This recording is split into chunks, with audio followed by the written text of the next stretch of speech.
Amen and amen. Hallelujah. So before we sit down, let me read to you our text this afternoon in the book of 1 Corinthians chapter 4, verse 2, with our new theme. It says in NIV version, "Now it is required that those who have been given a trust must prove faithful." And may the Lord add the blessing to the reading of His Word. You may be seated, and can we give God the best clap offering of praise in Jesus' mighty name. Hallelujah. Hallelujah. Praise God. Purihin po ang Panginoon. This is a new month of May. We are almost very close to the middle. Amen? Almost halfway. Praise God. And our new theme is about breakthrough faithfulness that endures. From the book of Acts chapter 1 verse 8 and 1 Corinthians chapter 4 verse 2. Praise God. And our title for today is Cultivating the Fruit of Faithfulness. Kinuha po natin sa aklat po ng 1 Corinthians chapter 4, verse 2. Anyway, just would like to thank the Lord for giving me once again the opportunity to share His Word in this place. I remember, I think last month, first Sunday also.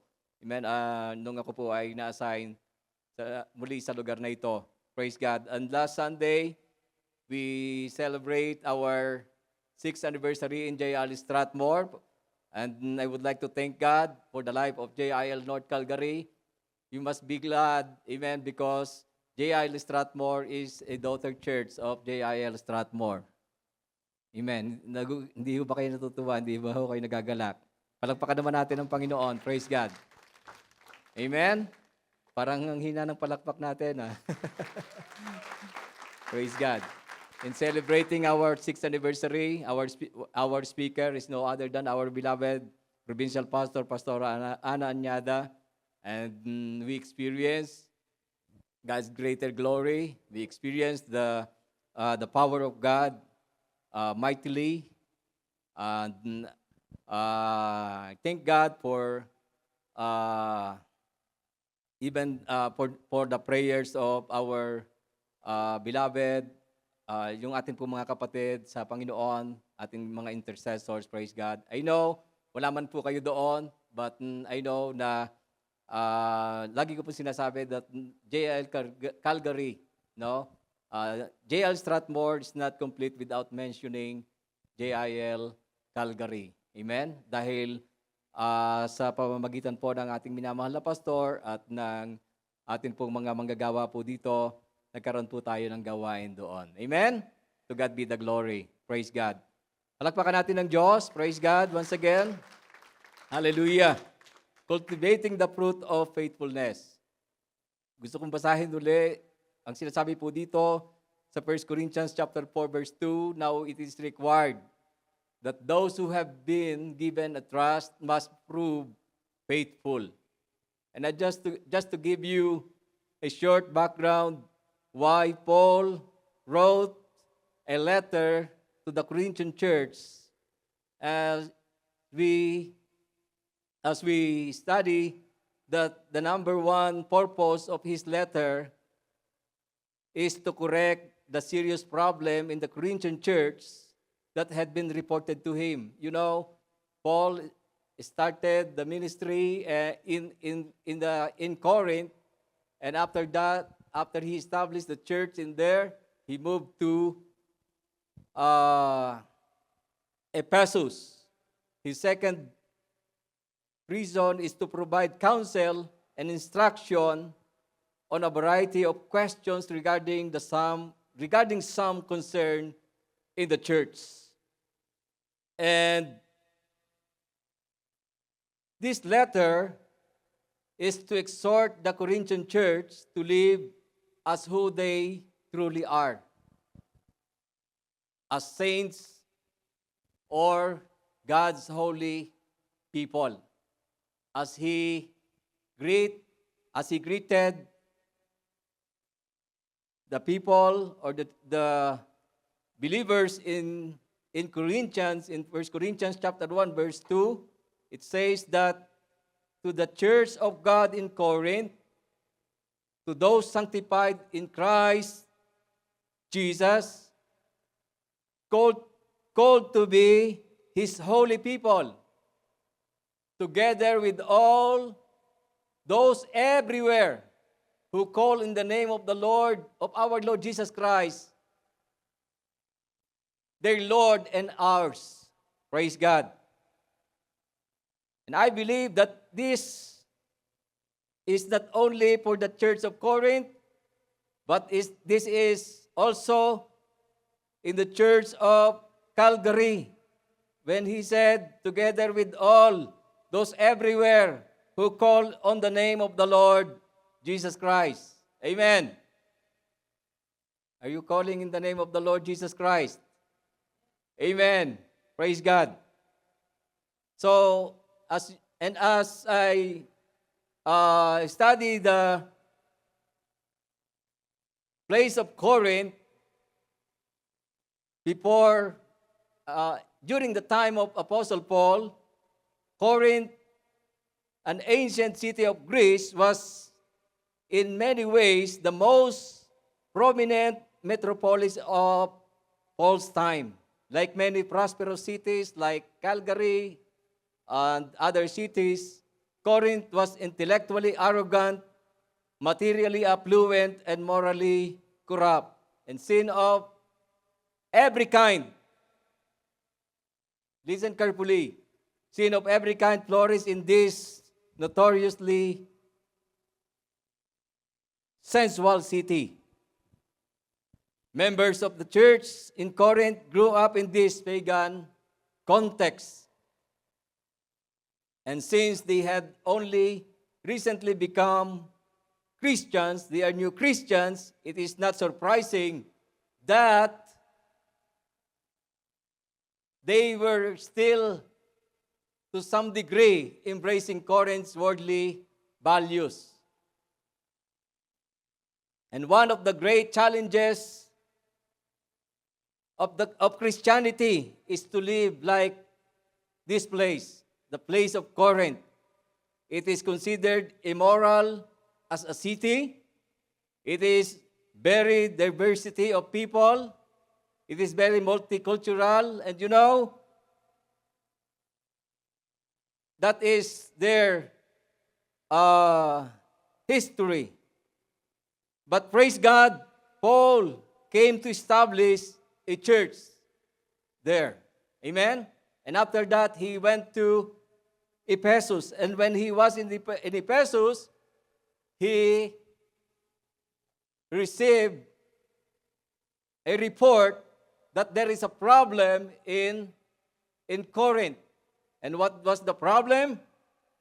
The problem was about a division. No? There was a division in the church. In the book of 1 Corinthians chapter 1, verse 11, it says that, I would like to start with verse 10. I appeal to you, brothers and sisters, in the name of our Lord Jesus Christ, that all of you agree with one another in what you say, and that there be no divisions among you, but you be perfectly united in mind and thought. In verse 11, my brothers and sisters, some from Chloe's household have informed me that there are quarrels among you. And in verse 12, what I mean is this: One of you says, I follow Paul. Another, I follow Apollos. Another, I follow Cephas. Still another, I follow Christ. And that is the reason why, in response in these reports, Paul wrote a letter to the Corinthians. Amen? And for us, I just want to emphasize this because I just want to each and everyone to understand why Paul encouraged the importance of faithfulness and stewardship within the church. Amen? Because Christians in there have a division during the time. So Paul emphasized in 1 Corinthians chapter 4, verse 2, the importance of faithfulness and stewardship. And I just would like to remind each and everyone that God desires His people to grow in faithfulness. Everybody say faithfulness. In our next slide, it says that faithfulness is an important characteristics or attributes of the Christian faith and one of the scriptural indicators that we are genuinely a Christian. We know that faithfulness is one of the attributes mentioned in Galatians chapter 5, verse 22 up to 23, about the fruit of the Holy Spirit. Like the other theme that we have, like just for example, last month about kindness, faithfulness is one of the attributes. Amen. One of the characteristics that Christians should be. Amen? Dapat po ay taglay natin ang ganitong characteristics. So, as Christians, we need to be cultivating the fruit of faithfulness in our lives. Are you ready? Amen? Sometimes, this message is not like about blessings or something na sometimes minsan masarap pakinggan. Amen? But when we talk about faithfulness, when we talk about cultivating, it is something like kindness. We need an action. Amen? It is not just happen. We need to cultivate it in our lives. So why? Why we should be faithful to God? Number one, because our God is faithful. Do you believe that God is faithful? I just would like to emphasize that whatever situation you are in, God is faithful. Ano bang sitwasyon na pinagdaraanan mo ngayon? Ang Diyos ay tapat, hindi Kanya iwanan at hindi Kanya pababayaan. He is faithful to His promise. He is faithful to His covenant to His people. His covenant to Abraham, Isaac, and Jacob, even into our generation. He is a faithful God according to Deuteronomy chapter 7, verse 9. Know therefore that the Lord your God is God. He is a faithful God, keeping His covenant of love to 1,000 generations of those who love Him and keep His commandments. Ang Diyos po natin ay hindi nagbabago kahapon, ngayon at magpakailanman. In Lamentations chapter 22, Lamentations chapter 3, verse 22 and 23, very familiar verse. It says that because of the Lord's great love, we are not consumed. Can you imagine that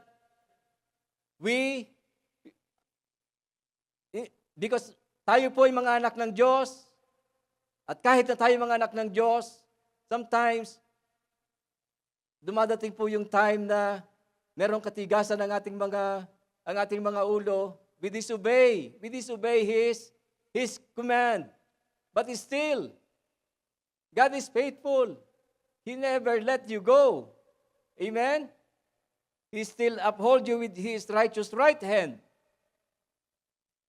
It says here, because of the Lord's great love, we are not consumed.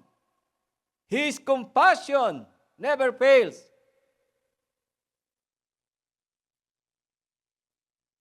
And verse 23, they are new every morning. Ibig sabihin, every day, there is hope. Every day, God has given us the opportunity for us to come back to Him. Amen? To align our life into His will. They are new every morning. Great is His faithfulness. Amen?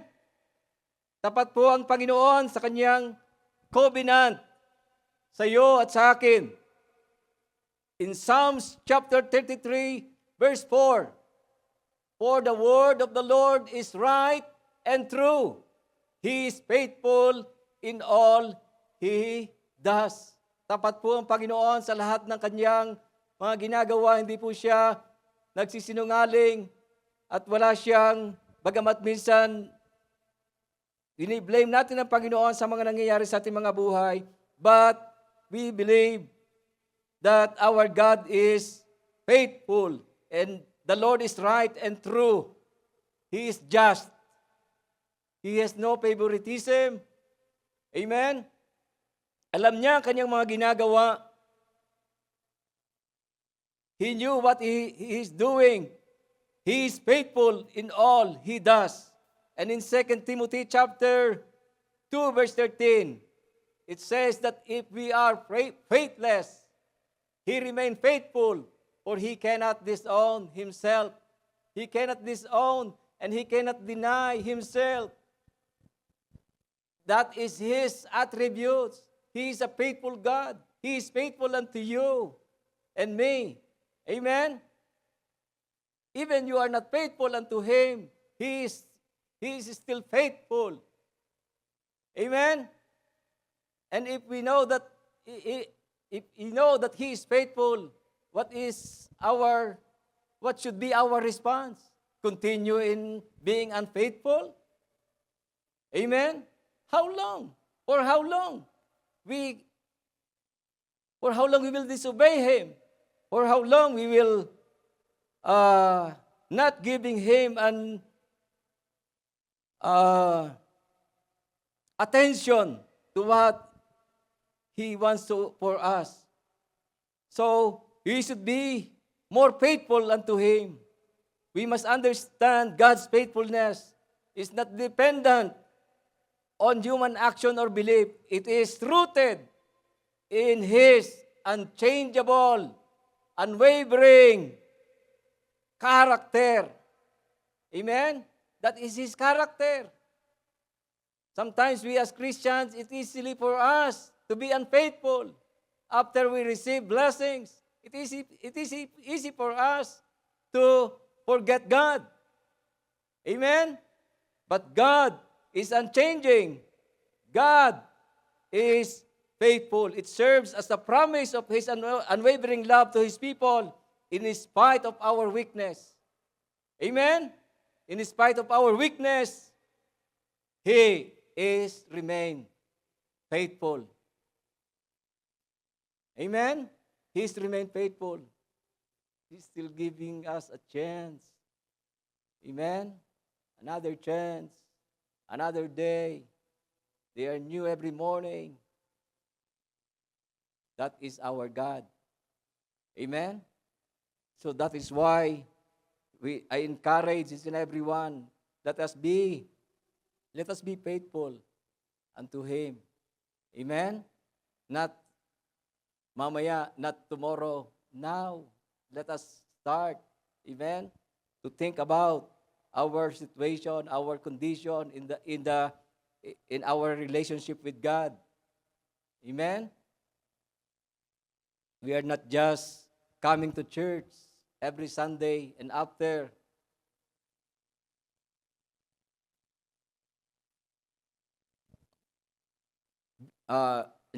that, remain unfaithful unto Him. Secondly, those who are entrusted with responsibilities from God are required to be faithful. Amen? It is required. Amen? This is not just a suggestion. It is required.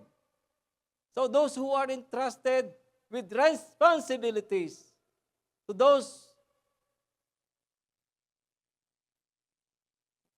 who have been given a trust, and that is all of us. It refers to all of us, not only for some people. Do you think about that?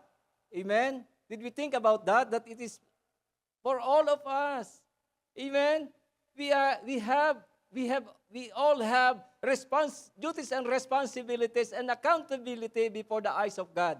Our life, our family, the ministry, everything that we have, that we possess, that is for the Lord. And we are just steward. Amen? We are just steward. And one day, we will face the Lord. Amen? We will face the Lord, and we will give an account to Him. Anyway, I will emphasize this later. But I would like to emphasize the importance of knowing that God entrusted us many things. In 1 Corinthians chapter 4, verse 2, it says in our text that moreover, now it is required that those who have been given a trust must prove faithful. And the Bible says that much is given, much is required. Amen? Much is given, much is required. We should remember that. In Galatians chapter 5, verse 22, as I said, we should possess these attributes: the love, joy, peace, patience, or forbearance, kindness, goodness, faithfulness, gentleness, and self-control. Against such things, there is no law. Amen? So including faithfulness. Hinahanap ito ng Panginoon sa ating pong mga buhay, not only in one area, but in all area of our life. Amen? And this is the promise. There is a promise that, number 3, God will reward. Why we need to be faithful? Because God will reward you for your faithfulness. Do you want a reward from the Lord? Oh, ngahina. Do you want a reward from the Lord? Yung iba ayaw. Do you want a reward from the Lord? Praise God. Hindi ako galit. Praise God. Let us remember. Amen? In 1 Corinthians chapter 15, verse 58, that your labor in the Lord is not in vain. Amen? It says, 1 Corinthians chapter 15, verse 58, it says that, therefore, my dear brothers and sisters, stand firm, let nothing move you. Always give yourselves fully to the work of the Lord, because you know that your labor in the Lord is not in vain. Whatever you do for the Lord, you will be rewarded. You will be rewarded. In 1 Corinthians chapter 5, verse 10, it says that we must all appear before the judgment seat of Christ. The judgment seat of Christ is the judgment for the righteous. It is about giving a crown. Amen? It is about giving a crown to His faithful people, faithful servants. For we must all appear before the judgment seat of Christ. This is not for the unbelievers, so that each of us may receive what is due us for the things done while in the body, whether good or bad. Tayo po ay magsusulit sa ating Panginoon. That is why, let us do our best, amen, in our Christian life. So this verse reminded us regarding our accountability. Amen. If we don't know that we have a accountability, sometimes it's easy for us to be just easy. Amen. I'm not here to pressure you, but let us realize, amen, it reminds us regarding our accountability for how we live as a Christian. We are called to be holy, as part of in our introduction. Amen. We are called to be holy. Amen. We consider as saints. Amen. A living saints. And when we face to God,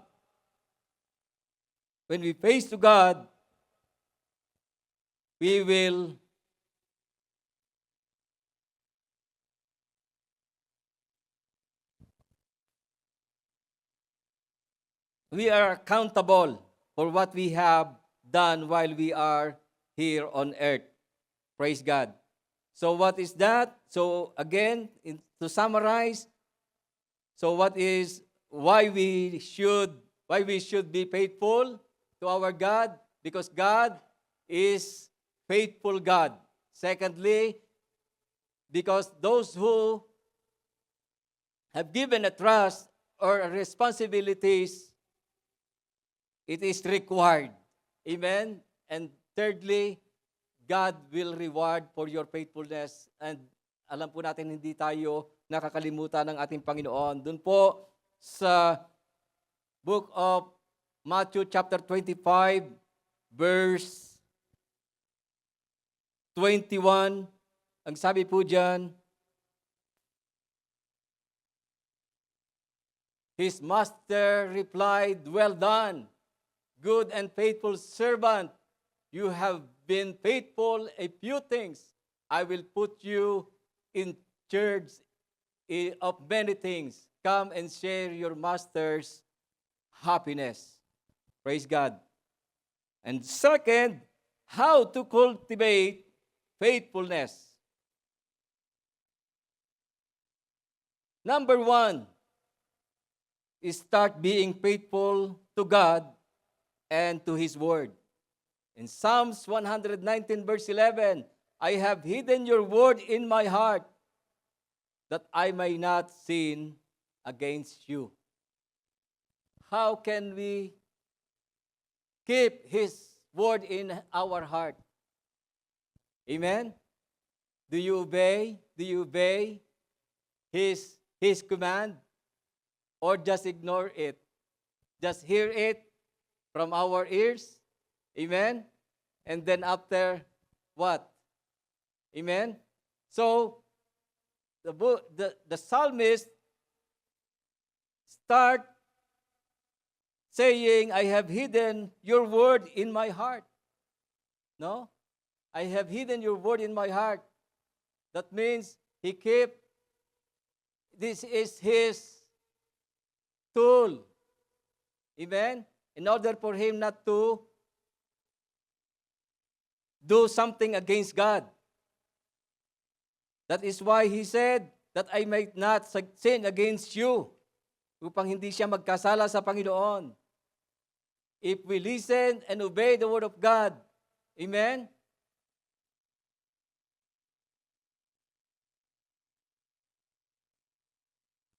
nagkakaroon po ng transformation. There will be transformation in our life. Amen? At hindi na ho tayo nagiging kagaya, sabi doon, you will not like a wind, na kung ano ang gusto, kung saan dalhin ng hangin ay doon pupunta. Amen? Nagkakaroon na ng transformation in our life. Amen? Nagkakaroon ng pagbabago at nagkakaroon tayo ng bagong buhay sa pamamagitan ng salita ng ating Panginoon. At nililinis po tayo ng salita ng ating Diyos. In John chapter 15 verse 7, it says that if you remain in me and my words remain in you, ask whatever you wish and it will be done unto you. Praise God. Marami po, pero nais kong patuloy na siyasatin natin ang ating mga sarili, how faithful we are about the Word that we have heard every Sunday. Nandito po tayo na nakikinig ng kanyang mga salita. Amen? For how many years? Amen? Meron na bang nabago sa ating po mga buhay? Amen po ba? This is not just like a religious act. Amen? Punta sa ng Sunday, and then after that, parang wala lang nang nangyari. Just a tradition. Amen?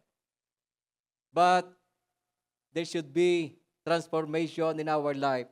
Let us remain in His Word. Let us remain in God and His Word. And there is a promise that whatever we ask, whatever we wish, it will be done unto us. Secondly, is to be faithful. Can you raise the hands of those to those who are married here or couples? Can you raise your hands? Yan. So be faithful to your spouse and to your family. Be faithful to your parents. Be faithful to your wife, to your husband.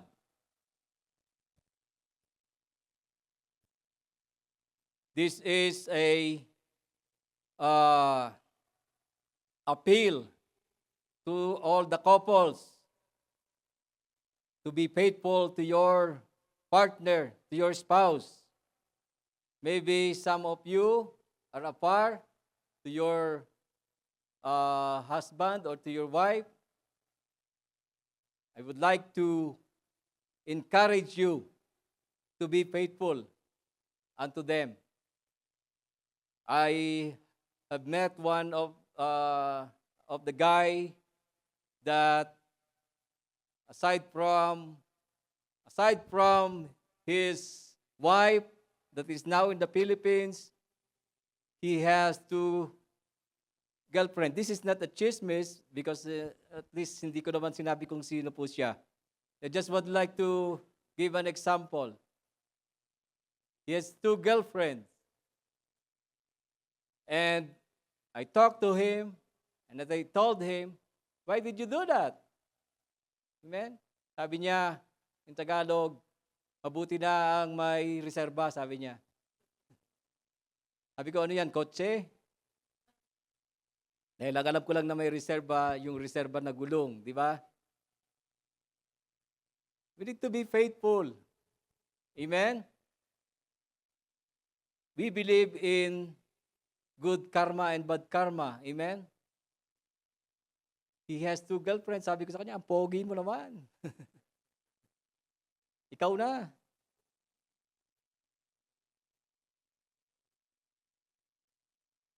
Hebrews chapter 13 verse 4, marriage should be honored by all.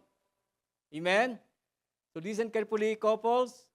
Married even to those singles. Amen? That even right now, it says, marriage should be honored by all, and the marriage bed kept pure. For God will judge the adulterer and all the sexually immoral, And this verse commands a high respect for the marriage covenant, the sanctity of marriage, mandates sexual purity within it, and warns that God will judge sexual acts outside of marriage.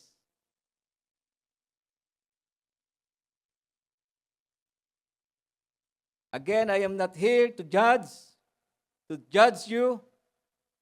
This is the Word of God.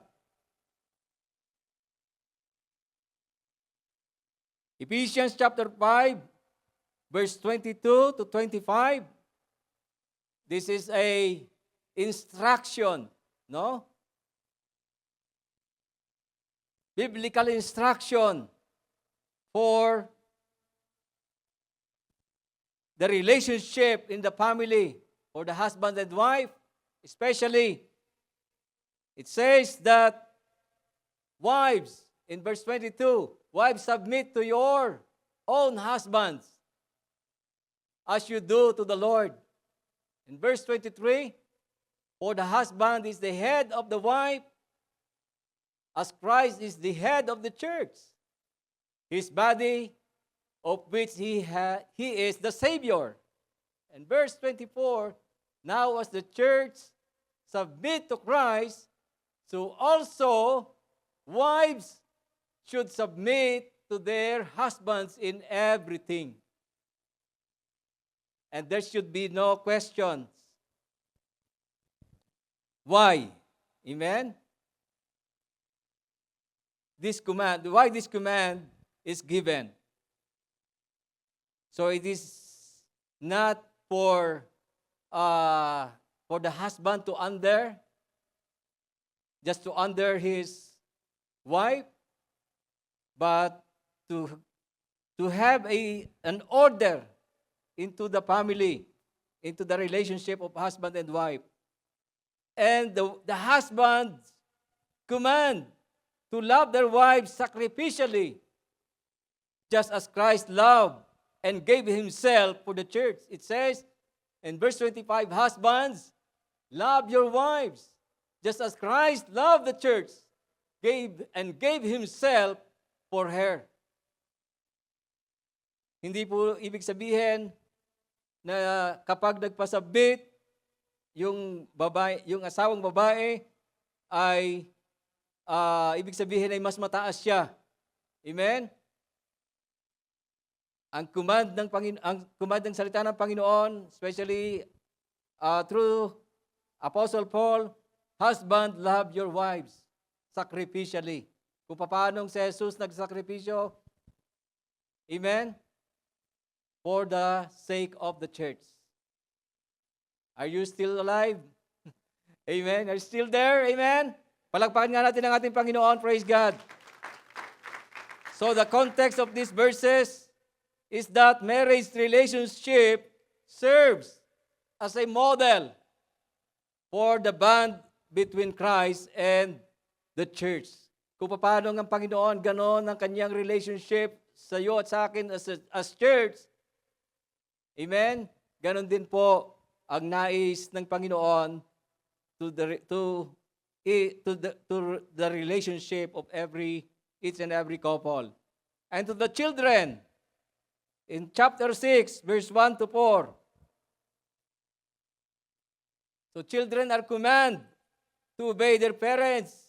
It says, children, obey your parents in the Lord, for this is right. Again, there should be no question. Amen? With this command, honor your father and father and mother, which is the first commandment with a promise. And what is the promise? So that it may go well with you, that you may enjoy long life on earth. Ano sabi ng verse 4? Fathers, do not exasperate your children.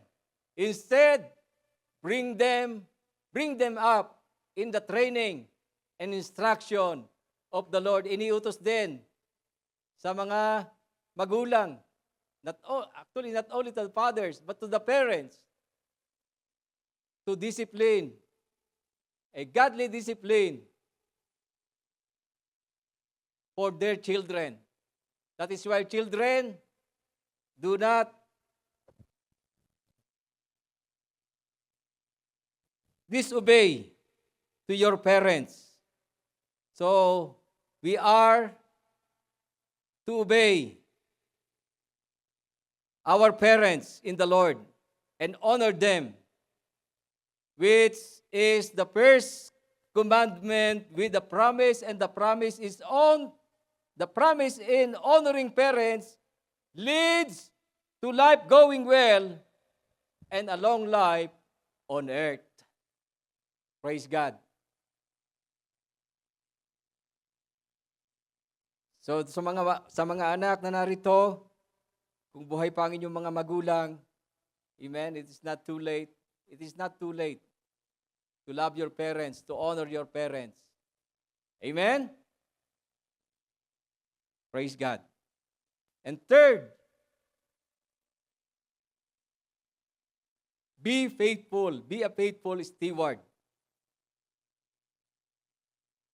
Especially in time, in spending our time, also a God-given talents and possession. Again, I would like to remind each and everyone that we are all stewards. So we must be careful in spending our time. Amen? And how you use our time. In Ephesians chapter 5, verse 15, be very careful then how you live, not as unwise, but as wise.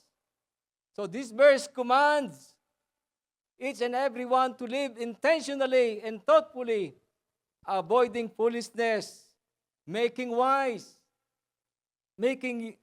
using our times, purposeful choice in our daily conduct rather than living carelessly. Sometimes hindi ho tayo maingat in spending our time. We all have 24 hours a day. Amen? And still you say you have no time. Amen? And especially when it comes to the Lord, for the Lord, we have no time. But praise God, JIL Calgary is always have time. Amen? I am a witness that every gathering, amen, I saw,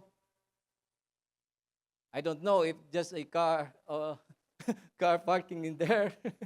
But there are lots of car outside, laging puno. Bundi na lang, lagi po kaming mayroong privilege. Amen? Merong brother, laging may naka-reserve. Amen? Pero pag na-late ka, doon ka na. No? Sometimes baka doon ka mapapunta sa mga no? Sa kadulu-duluhan. Alam niyo ba 'yon?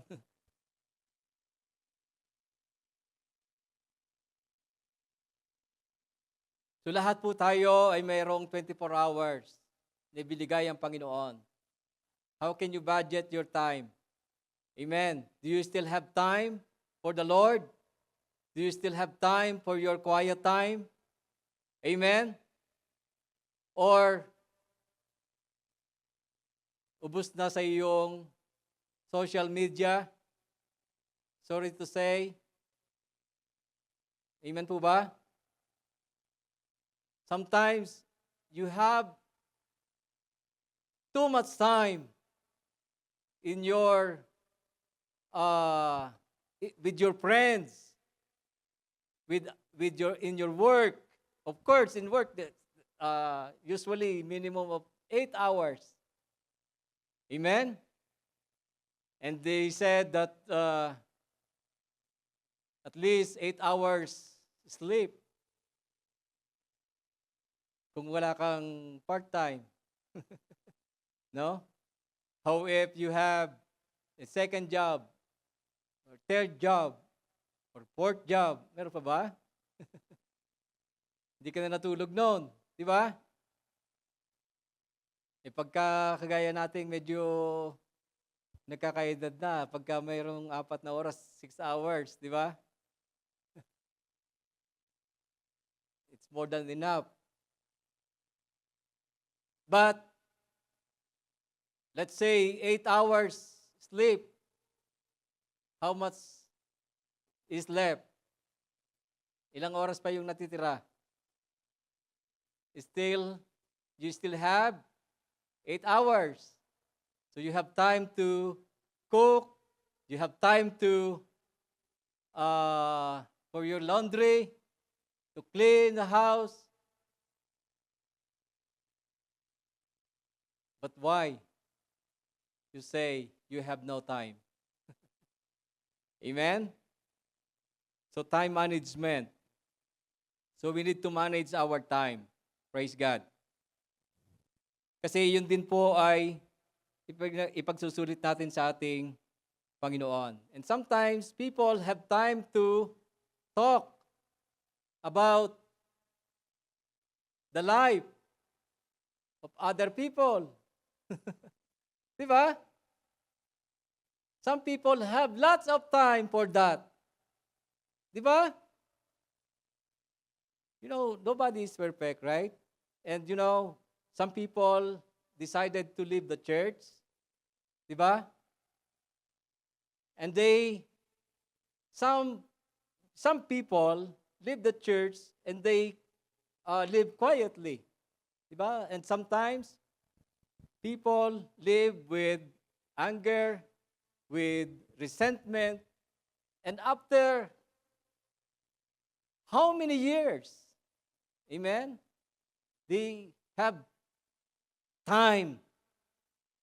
They still have time to criticize other believers, their leaders.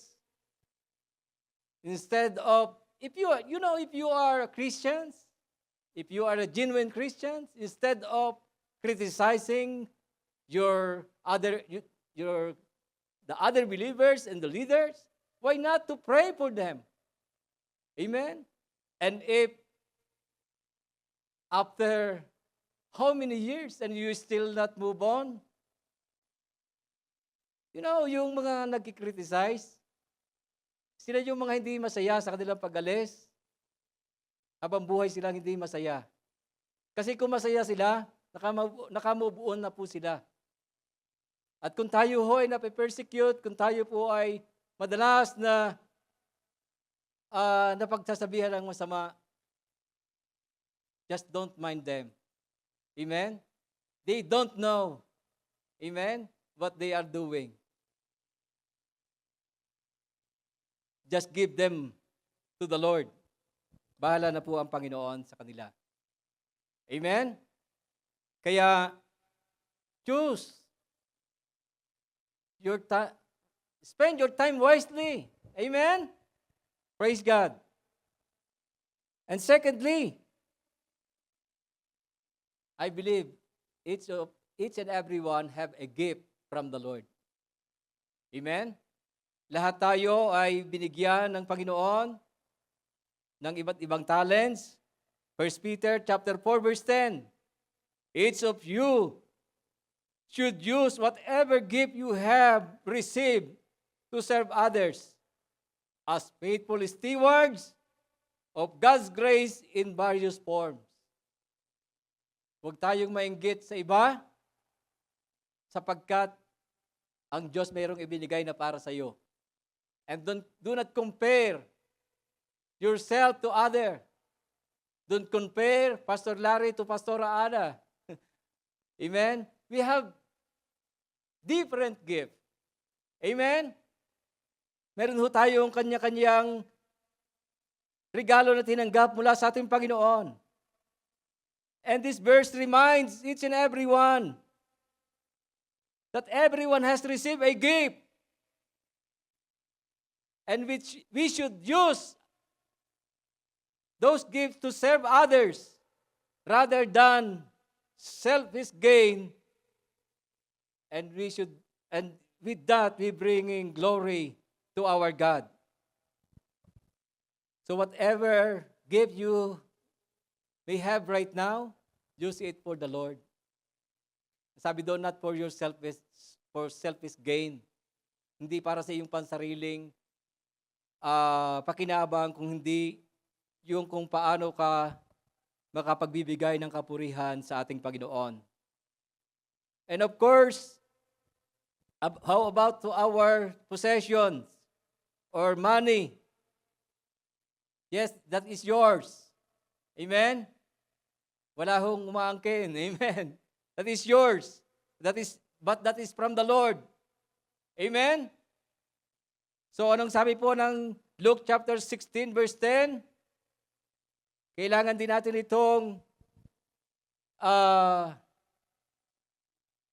kailangan din nating maging maingat. It says in verse 10, whoever can be trusted with very little can also be trusted with much. And whoever dishonest with very little will also be dishonest with much. And verse 11, so if you have not been trustworthy in handling worldly wealth, who will trust you with true riches? Kung hindi ka mapagkatiwalaan dun sa nasa sayo naman yan eh. Amen? Pero kailangan mo ding isipin, you need to realize that is from the Lord. Amen? And the Bible says, God says, silver and gold is mine. We are just a managers. Amen? We are just a stewards. So these verses teaches us that faithfulness in managing big or small earthly resources is a basis for being entrusted with spiritual or eternal riches. Kung doon lang sa mga bagay na material, hindi ka mapagkatiwalaan, how and who will trust you with true riches, which is the eternal riches. Amen? So kung ikaw ay napagkakatiwalaan sa maliit, if you are trusted with the small things, sabi po doon, the principle, you will be trusted with big things or many things. Just think about that. Amen?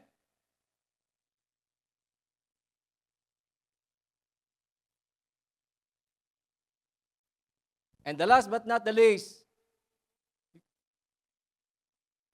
of course, sabi po ni Pastor Ana, we will be having our Holy Communion. Number 4, the last but not the least, serve. How to cultivate faithfulness. Serve the Lord faithfully. Serve the Lord faithfully, not only when you feel you want to serve. Amen? Doing your best at work. Colossians chapter 3, verse 23 and 24. Whatever you do, work at it with all your heart, as working for the Lord, not for human masters. Ginagawa mo ito hindi para sa tao, ginagawa mo ito sa Panginoon. Amen? You do it for the Lord. And verse 24, since you know that you will receive an inheritance from the Lord as a reward. It is the Lord Christ you are serving. Amen?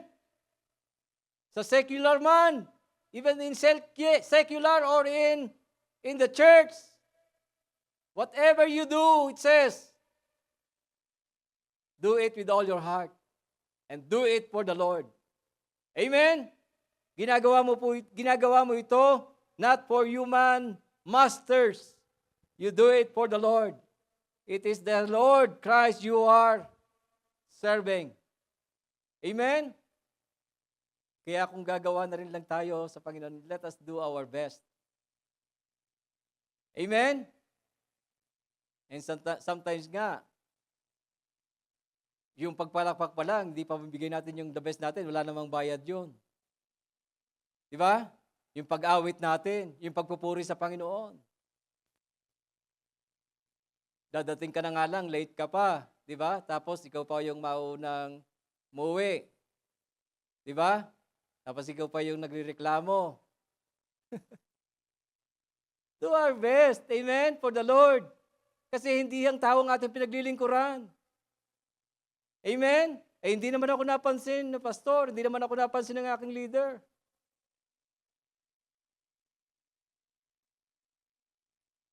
Sa Diyos tayo naglilingkod. Amen? At ang sabi po doon, since you know that you will receive an inheritance from the Lord as a reward. Kaya ulitin ko po yung 1 Corinthians chapter 15 verse 58. It says that, sabi po doon, stand firm. Therefore, my dear brothers and sisters, stand firm. Let nothing move you. Always give yourselves fully to the work of the Lord, because you know that your labor in the Lord is not in vain. It is not wasting of time when you do something for the Lord. Amen? Amen. Praise God. And as I end, this is a question. Will Jesus find us faithful in doing His work? Kayo lamang po ang makakasagot. If you are doing your best, if you're doing everything with all your heart, not for yourself, not for selfish gain, the answer is yes. He has given us resources and talents so that we can invest in this world for the kingdom of God. Kailan pa tayo maglilingkod sa Panginoon? Kailan pa natin ibibigay? Sabi doon, give yourself always fully to the work of the Lord. The question is, when? Kailan pa natin ibibigay ang buo nating paglilingkod sa Panginoon? And let us all be faithful to the responsibilities that God has given us. Again, it is required. Amen? It is not just a suggestion. He required us. And this is our desire. This is God's desire for us to grow in faithfulness. And this should be our desire, to grow in faithfulness. Amen? Shall we all bow down our heads and close our eyes? If you are just new in this church, if you are just come today, the Lord loves you so much. This is not an accident that you are here. And I would like to emphasize to each and every one, the word of the Lord is true and amen. He is faithful into His promise. And sometimes, masakit ang katotohanan, but the Bible have said, you will know the truth, and the truth will set us free.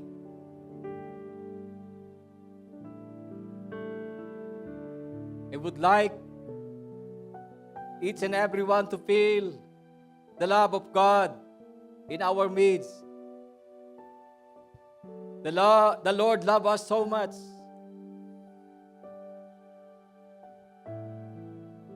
He gave us and He give us and always give us so much importance that even we are unfaithful, He remained faithful.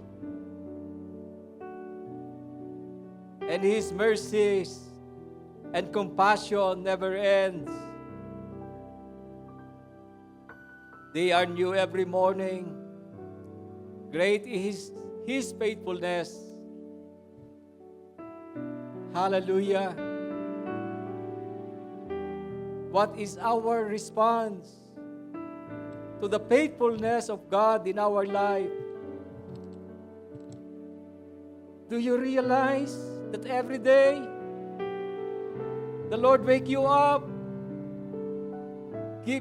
giving you a new life,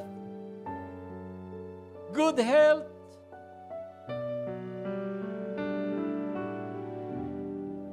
you have enough food, clothes, everything.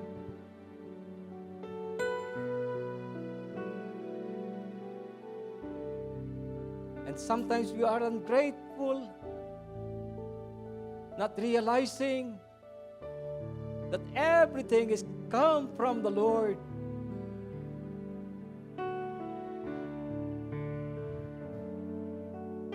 It is about time to honor our God. Let us be faithful unto Him in all aspects of our life. In our time, in our talents, in our possessions, in everything that He entrusted unto us. Let us be a good steward, faithful stewards. He required us to be faithful. Hallelujah. And if you are ready, and if you want to recommit your life to the Lord, and if you desire to be faithful to our God, I would like to request you to stand up as we raise our hands toward heavens, a symbol of our commitment and promise that we will be faithful to our God until His second coming. And as we sing this song, as part of our worship, be faithful, Lord. give it, sing it with all your heart. Obey you, Lord, to walk in the way you will lead me. My heart will be faithful. My heart will be faithful, Lord. My heart will obey you, Lord, to walk in the way you will lead me. With all my heart, I will serve you. With all my heart, I will love you. With all my heart, I will give my all to you. Now, put your right hand to your heart. To your heart. Hallelujah. And as you raise your right hand, your left hand, say it to the Lord as your commitment to Him. With all my heart, I will give my all.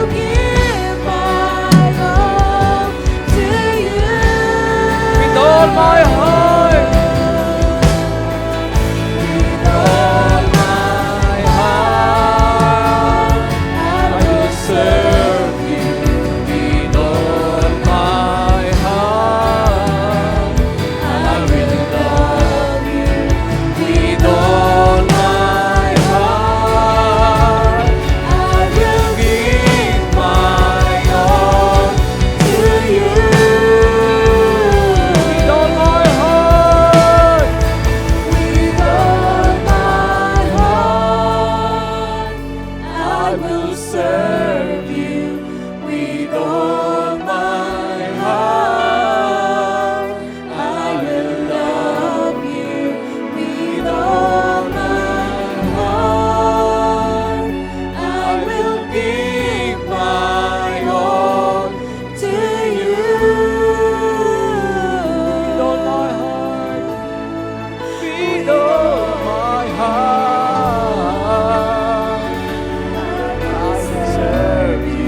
Hallelujah. with all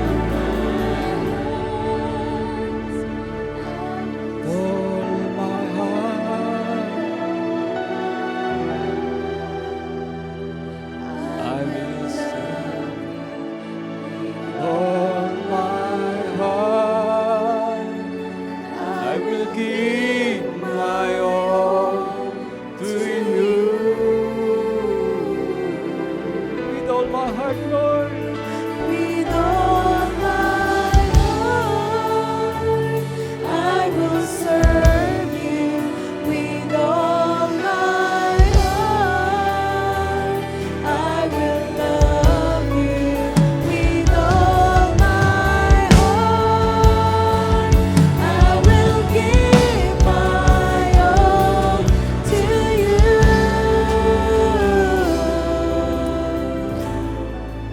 With all my Hallelujah. Lord, right now, we come to you with a humble heart. We ask for your forgiveness for all the negligence that we have done unto you, for our unfaithfulness. You are so faithful unto us. Kailanman hindi ka nagkulang. Kailanman, Panginoon, hindi ka nag-isip ng ikakasama ng bawat isa sa amin. You love us so much. In spite and in despite of our shortcomings, you are so faithful. You are so faithful. And this afternoon, we come to you.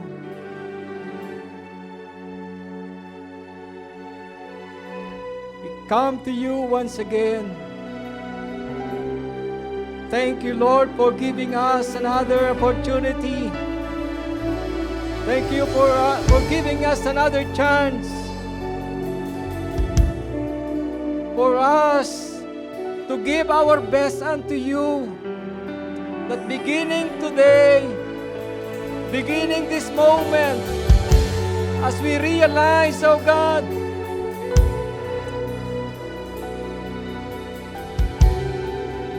not just because you required us, but because we love you, but because we want to honor you in our life.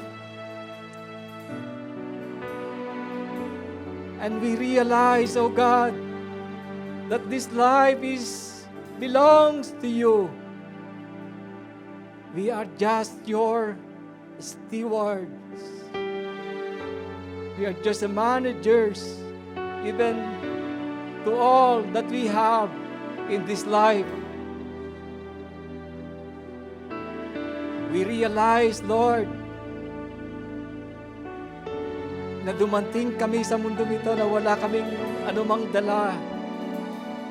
Taalis din kami, Panginoon, na wala po kaming dala. But, Lord, we would like to thank you for giving us, Lord, the opportunity to manage your possession, your time and talents. And it is not too late for us to give you the best of our service. Yes. On whatever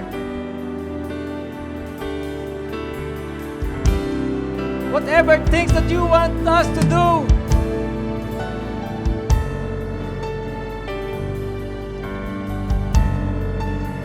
Hallelujah. And I pray right now to strengthen and empower your people by the power of your Holy Spirit. Yes, right now. Hallelujah. As you raise your hands, receive the power of the Holy Ghost. Wherever you are.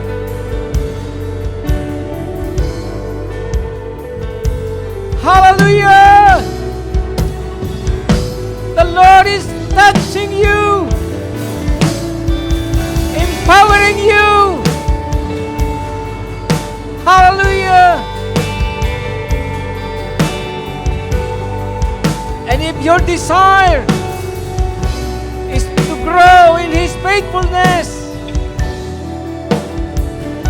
as Apostle said, I can do all things through Christ who gives me strength. Align your life to Jesus.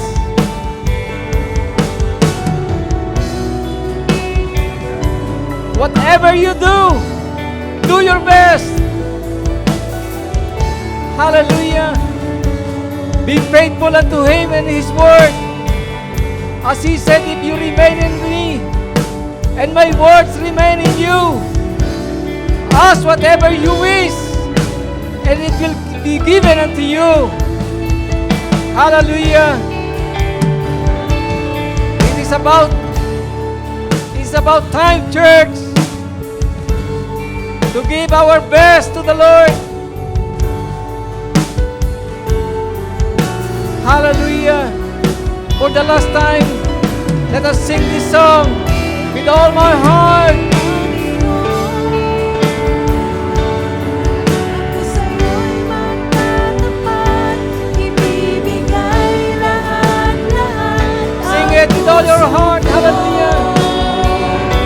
Hindi hangad itong mundo, Panginoon. Hindi man sasapat, gagawin ko ang lahat, gamitin mo. Para lamang sa kalwalhatian. Say it with all your heart.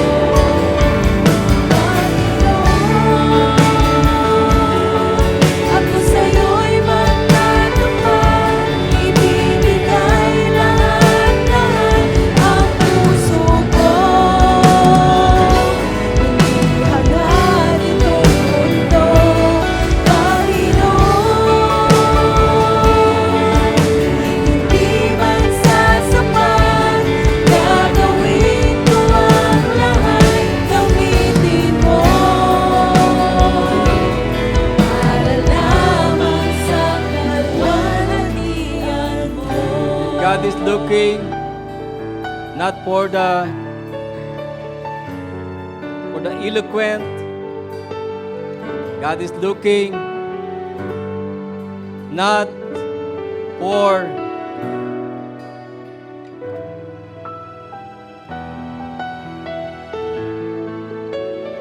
anumang, hindi siya tumitingin sa anumang in our outside appearance.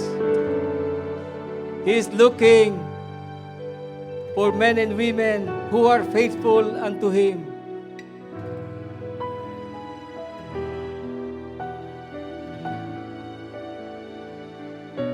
And as I said, my dear beloved brothers and sisters, it is not too late to give our life fully unto Him, to give your best of your best for our Lord. Hallelujah. For your labor in Him is not in vain. Hallelujah. Lord, right now I pray for your people. Continue, Lord, to move upon their life in the name of Jesus.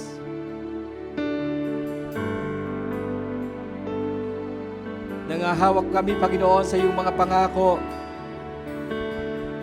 And beginning today, we will be faithful unto you. We will do our best to serve you. Hallelujah. Ano man ang sabihin ng ibang tao, Panginoon, alam namin na Ikaw ang Diyos naming pinaglilingkuran. Hallelujah. We will serve you with gladness in our heart. Yes, in Jesus' name.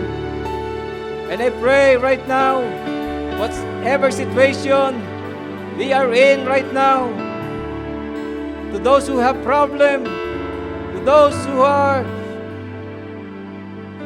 in great need, to those who are in great troubles, yes, right now, continue to move upon the life of your people.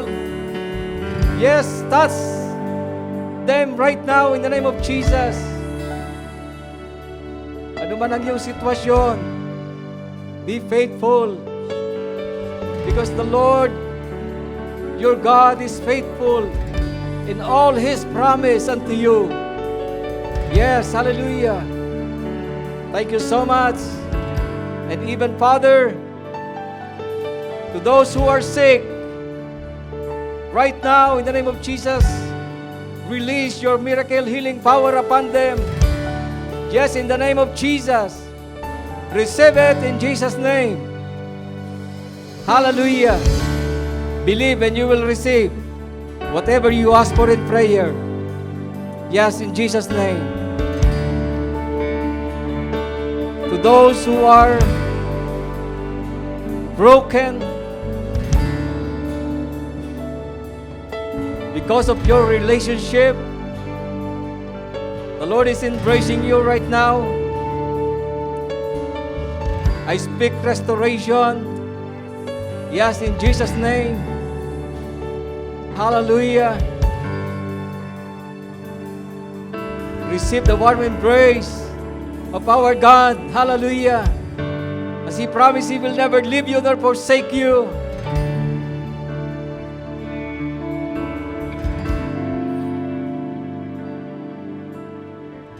Lord, I pray for each and every relationship, for the husband and wife, and for the relationship for their children, that the love that cannot be broken be upon them in the name of Jesus. As we follow your divine instruction regarding in our family, in our relationship, we believe that our life will never be the same again. Hallelujah. Thank you so much. And we entrust to you everything, oh God. Hallelujah. We give you the highest praise and glory and honor and thanksgiving. In Jesus' name. And everybody say, Amen and Amen and Amen. Hallelujah. Glory to Jesus.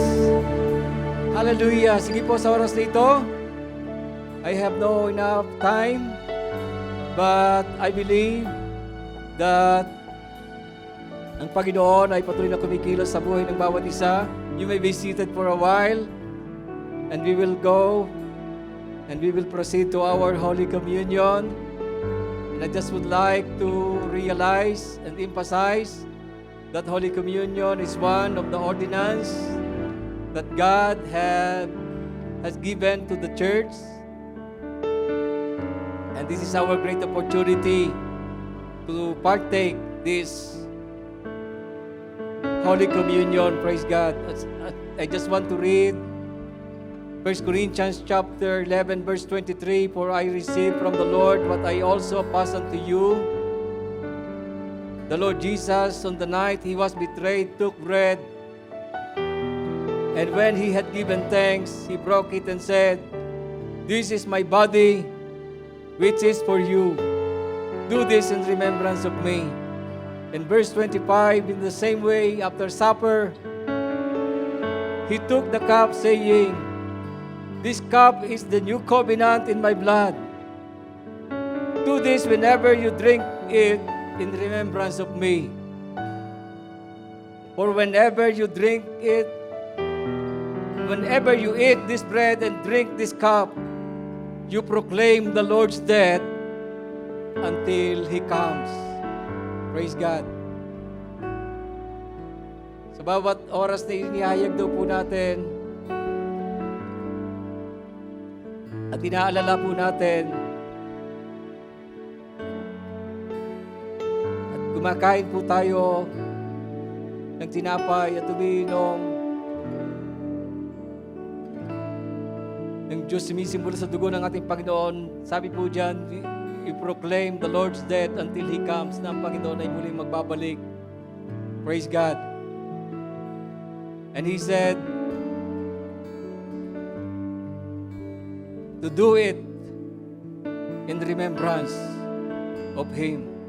Let us remember what He has done on the cross as He sacrificed, and He said, by His wounds we are healed. Dahil sa mga latay na Kanyang tinanggap, tayong lahat ay nagsigaling.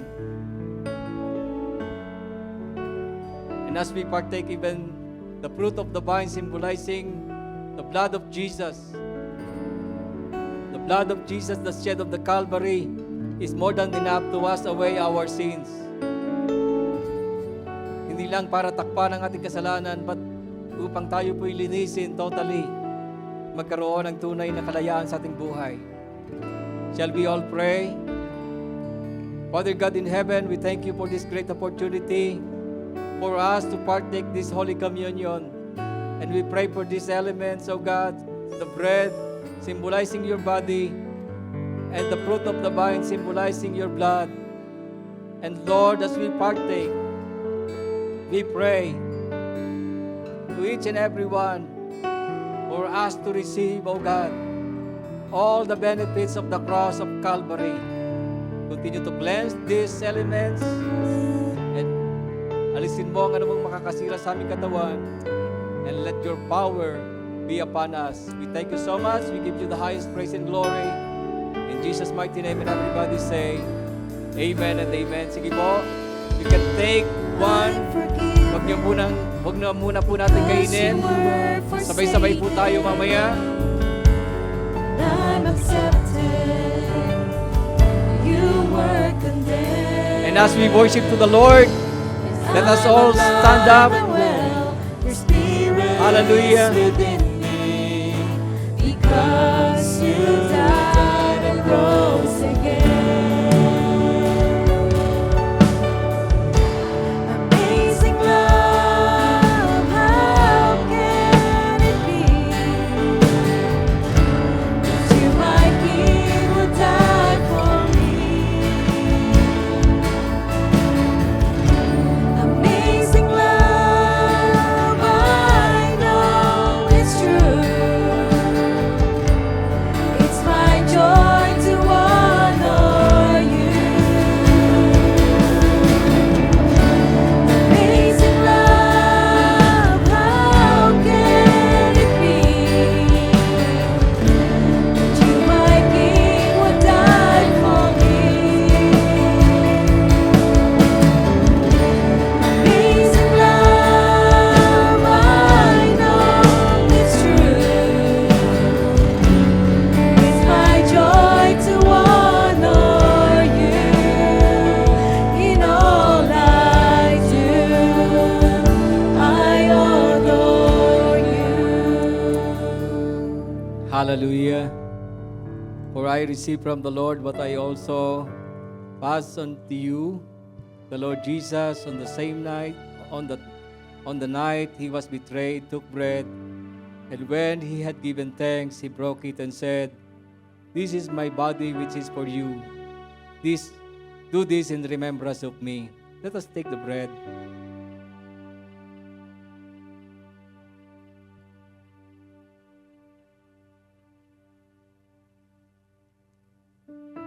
In the same night, in the same way, after supper, he took the cup, saying, "This cup is the new covenant in my blood. Do this whenever you drink it in remembrance of me." Sige po, sabay-sabay po nating inumin.